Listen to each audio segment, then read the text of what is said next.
Hello everyone, welcome back to my channel. আমি দীপা চলে এলাম তোমাদের সাথে নতুন আরো একটা ভিনটেজ মিররের কাজ নিয়ে।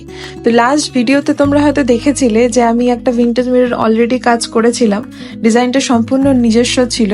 তো এইখানেও কিছু ডিজাইন নিজস্বই থাকবে, একটু ডিফারেন্ট। তো প্রত্যেকটা জিনিস তোমাদের সাথে আমি শেয়ার করছি, তোমরা দেখতে থাকো শেষ অবধি পুরো ভিডিওটা। তো যাই হোক, এখানে আমি অ্যাকচুয়ালি পুরনো আমার ফেস পাউডারের যে আয়নাগুলো থাকে তোমাদের বাড়িতে আশা করে পড়েই থাকে, সেই আয়নাগুলোকে আমি ইউজ করেছি। ভাবলাম ফেলে দেওয়ার বদলে ইউজ করা ভালো, একটু অন্যরকম লুকও দেওয়া যাবে আর ইউজও করা যাবে।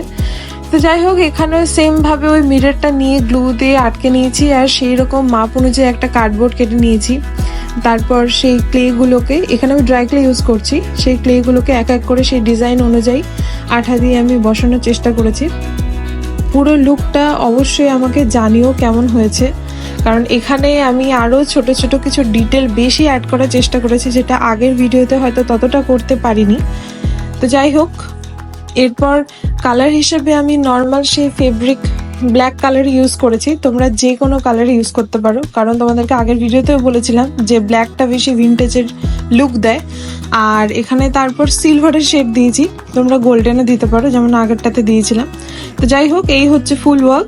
তো তোমরা অবশ্যই জানিও কেমন হয়েছে, যদি ভালো লেগে থাকে তাহলে একটা লাইক আর শেয়ার করে দিও। আর এরকম ভিডিও দেখার জন্য অবশ্যই সাবস্ক্রাইব করতে ভুলো না। আজকের মতো টাটা, পরের ভিডিওতে আবার দেখা হচ্ছে, বাই।